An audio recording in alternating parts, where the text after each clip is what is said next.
अस्सलाम वालेकुम, कैसे हैं आप सब। मैं हूं महविश और आप देख रहे हैं टेस्ट ऑफ लाइफ। आज मैं अपने किचन में कैरेट केक बनाने जा रही हूं। कैरेट्स का सीज़न है, गाजरें लाएं और उसको तैयार करें।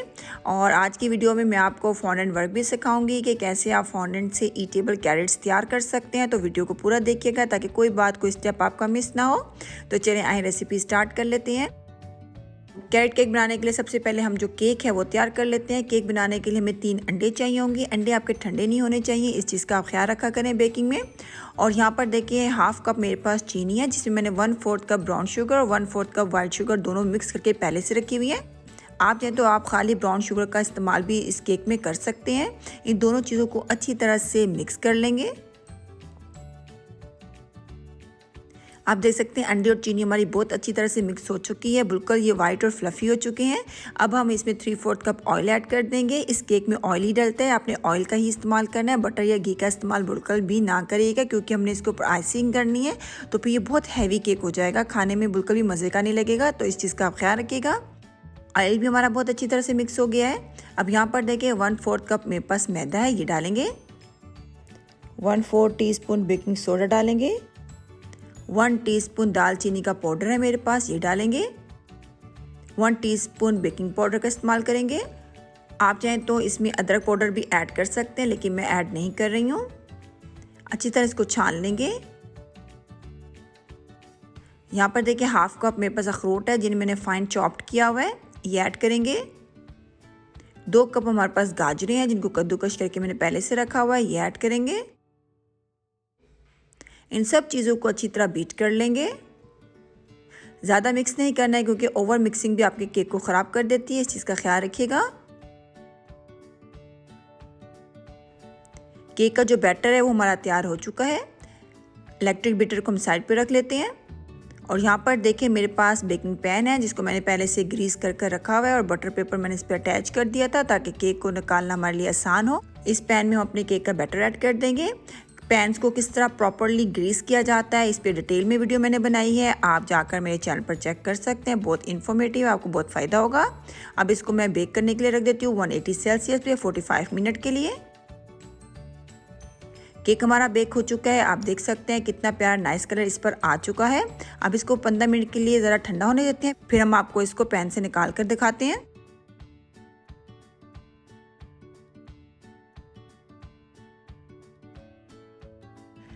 केक हमारा ठंडा हो चुका है, आप देख सकते हैं। आइए इसको पैन से निकाल लेते हैं।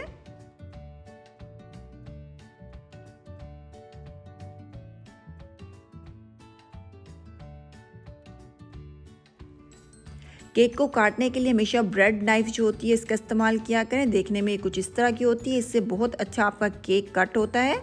अगर आपकी जो घर की नॉर्मल नाइफ़ होती है, अगर आप उससे काटने की कोशिश करेंगे तो आपका केक बिल्कुल भी सही नहीं कटेगा, इस चीज़ का भी आप ख्याल रखिएगा। तो बहुत आसानी से मार्केट से आपको मिल जाती है ब्रेड नाइफ़, तो आप इसको बाय कर लें एक दफ़ा, तो आपकी ज़िंदगी आसान हो जाएगी।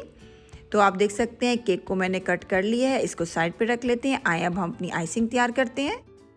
क्रीम चीज़ फ्रॉस्टिंग बनाने के लिए 100 ग्राम हमें बटर चाहिए होगा। बटर ये अनसॉल्टेड बटर है, और बटर का सॉफ्ट होना बहुत ज़रूरी है, इस चीज़ का ख्याल रखिएगा। 200 ग्राम हमें क्रीम चीज़ चाहिए होगी। और 1 टीस्पून हम वनीला पाउडर का इस्तेमाल करेंगे। अगर आपके पास वनीला पाउडर ना हो तो आप वनीला एसेंस भी इसमें डाल सकते हैं। अगर वनीला एसेंस भी नहीं है तो आप इसको स्किप भी कर सकते हैं। आप ये क्रीम चीज़ फ्रॉस्टिंग बहुत अच्छी तैयार हो जाएगी, कोई भी मसला नहीं है। इन सब चीज़ों को अच्छी तरह मिक्स कर लेंगे ताकि ये स्मूथ हो जाए। स्मूथ हो चुका है हमारा बटर और क्रीम चीज़। अब हम इसमें पाउडर शुगर ऐड करेंगे। 300 ग्राम ये पाउडर शुगर है, तकरीबन 3 कप। ये इसमें ऐड करके इसको बहुत अच्छा मिक्स कर लेंगे। शुरू में आप अपने इलेक्ट्रिक बीटर की जो स्पीड है वो लो रखिएगा, उसके बाद आप हाई स्पीड पर इसको मिक्स कर सकते हैं। क्रीम चीज़ फ्रॉस्टिंग हमारी बिल्कुल तैयार हो चुकी है, आप देख सकते हैं। ये इतनी ही थिक होनी चाहिए, ज़्यादा थिक आपने नहीं करनी, क्योंकि हमने इससे केक को डेकोरेट नहीं करना है, जस्ट केक को हमने कवर करना है। तो ये इतनी ही थिक होनी चाहिए। अब यहाँ पे मैंने एक पैपिंग बैग ले लिया है। इस पैपिंग बैग में हम अपनी क्रीम चीज़ फ्रॉस्टिंग डाल देंगे, और इस पैपिंग बैग को बनाकर पहले से रख लेंगे, ताकि जब हम केक की डेकोरेशन स्टार्ट करें तो हमारी हर चीज़ तैयार हुई हो पहले से। चलें इस पाइपिंग बैग को हम साइड पे रखते हैं, जिसमें हमने क्रीम चीज़ फ्रॉस्टिंग डाल दी है। आइए अब आपके साथ कुछ फॉन्डेंट वर्क कर लेते हैं। 3 कैरेट्स फॉन्डेंट की मैंने पहले से बना कर रखी हुई हैं और एक आपके सामने बनाऊंगी। तो ये फॉन्डेंट है मेरे पास, आराम से ये मार्केट से आपको मिल जाता है। ये ईटेबल होता है, आप इसको खा भी सकते हैं। देखने में बिल्कुल प्ले डो की तरह लगता है और बहुत मज़ा आता है इसके साथ काम करने में। आप देख सकते हैं कि मैं इसको किस तरह शेप दे रही हूँ। आप देख सकते हैं यहाँ पे कुछ मेरे पास फॉन्डेंट टूल है, इनका इस्तेमाल करूँगी। अगर आपके पास ये ना हो तो कोई भी मसला नहीं है, आप टूथपिक से भी ये होल्ड कर सकते हैं। और मेरे पास ग्रीन कलर का फॉन्डेंट नहीं था, इसलिए मैं ये धनिए के पत्तों का इस्तेमाल कर रही हूँ। लेकिन आपको घबराने की ज़रूरत नहीं है, अगर आपके पास ग्रीन फॉन्डेंट है तो आप कैसे कैरेट के लीव्स बना सकते हैं वो मैं आपको बिल्कुल सिखाऊंगी। वो मैं आपको रेड फॉन्डेंट से सिखाऊंगी, क्योंकि मेरे पास ग्रीन फॉन्डेंट नहीं था तो इसलिए मैंने धनिए के पत्तों का इस्तेमाल किया है उसको कैरेट की शेप देने के लिए। लेकिन अगर आपके पास ग्रीन फॉन्डेंट है तो आप इस तरह गाजर के पत्ते बना सकते हैं, जिस तरह आपको अभी नज़र आ रहा है वीडियो में।